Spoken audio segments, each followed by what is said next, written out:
Hey there, I hope you're doing fine. This time I'm back with 200 cow runs, completed mainly on my Poison Necro. As usual, you'll be able to see his build, gear and stats in the background. I went for a decent amount of faster hit recovery, MF and HP. My intention wasn't to farm for bases, thus the amount of MF. I was mainly interested to see what sort of uniques and charms will I be able to get. I'd like to remind you that there is an ongoing giveaway. If you're interested in joining, there is a separate clip about this topic that explains what items are included and how to participate. It will be linked within the description of this video. If you enjoy the content and haven't subscribed yet, please consider doing so in order to support the channel. Sharing and liking my videos would also help immensely. You're welcome to join us in the community Discord as well. I'm looking forward to hanging out and playing with you soon. A link for that will also be available within the description.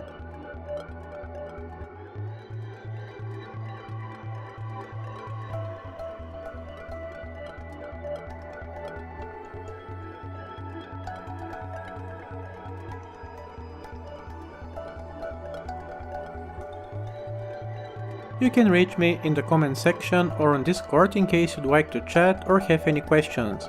Now, without further delay, let's jump right in.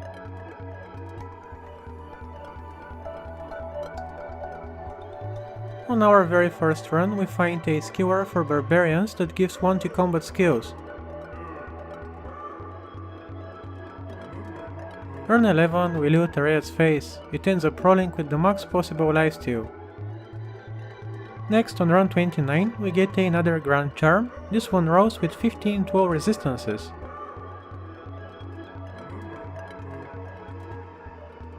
One run later, we obtain our first unique ring. It's the usual drill, a brand new shiny Manaut.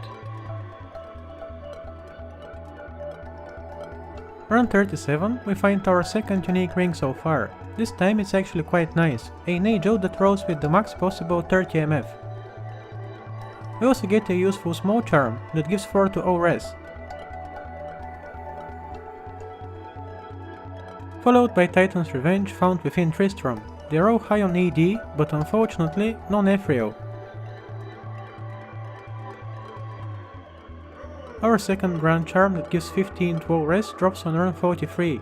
Additionally, this one also gives 5 to dex. Run 47, I was doing a couple of runs on my Boazon and found Trangul's Belt, a decent option for fine Titan barbs that don't have a spare charm. As you know, the added cold damage on Raven Frost messes up with the corpses you ideally want to hump for extra loot. We get 2 nice Grand Charms on run 54. First a Druid Skewer with 1 to summoning skills.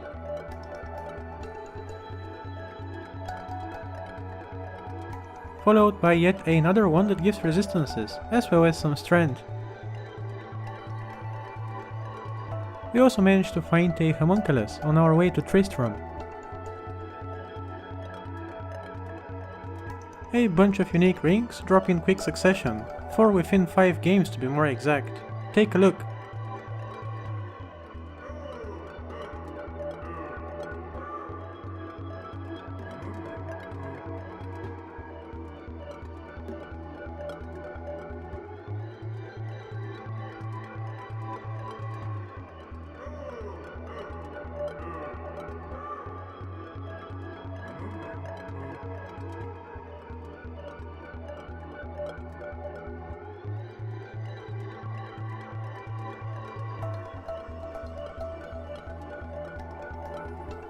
We obtained Gore Riders with almost perfect defense on run 72.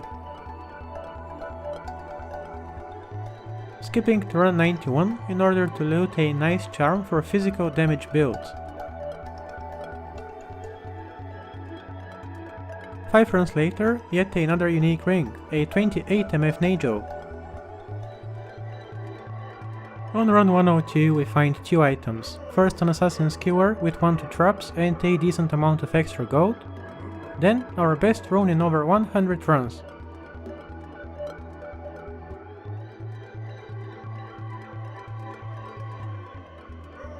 I almost got rid of this 40 ED jewel. Easily one of the best items obtained during this session, a Poison and Bone Skewer that also gives 37 to life. I immediately started using this beauty.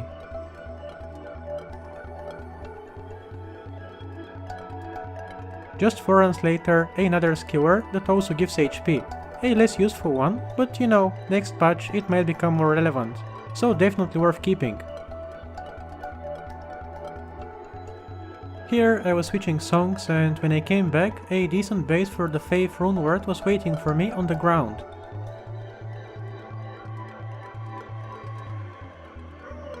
Seven runs later, another GM bow with 3 skills. This one ended the prolink with 5 sockets. Now we get Thunder God's Vigor from a chest. While on run 127 we get a Poe rune.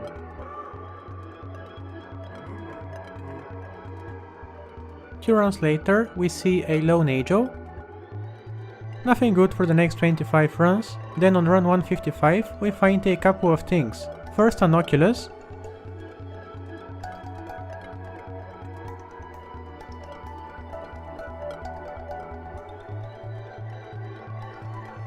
Then a Magic Jewel with 39 AD and 8 Strength.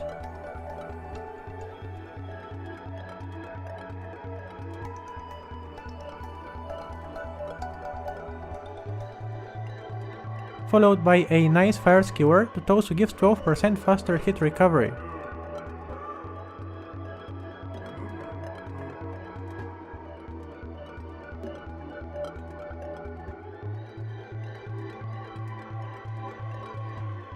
And finally, a unique Dwarf Star Ring. Now we skip to run 174 in order to loot an extremely rare ring. It's a Wisp Projector that also rolls with the max possible 20% Lightning Absorb. A cool find. I've also found a 19% one in the past. Run 181, an interesting Smoke Charm that gives 19 to life and 12 to mana. 6 runs later, we finally find a decent rune. I had already given up hope on finding a high rune at this point, but this Ist did make me feel slightly better.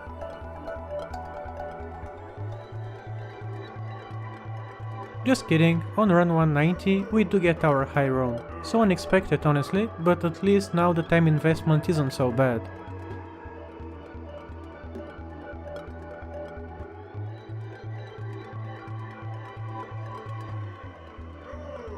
We wrap things up with an interesting rare ring that is actually better than the FCR one I currently have on my Barbarian, so I'll start using it from now on.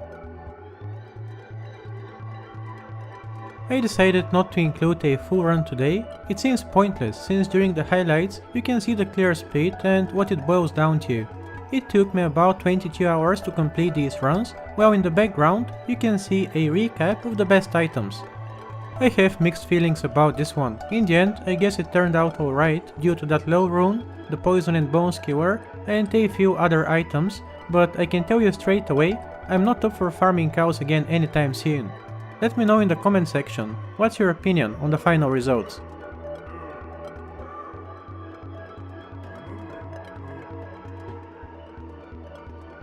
Thank you for staying until the end. In the next video with drop highlights, I'll be running the Chaos Sanctuary. I've also recently successfully performed an interesting Hubert Tristram challenge that will be edited and uploaded soon. So stay safe, stay tuned, and see you soon.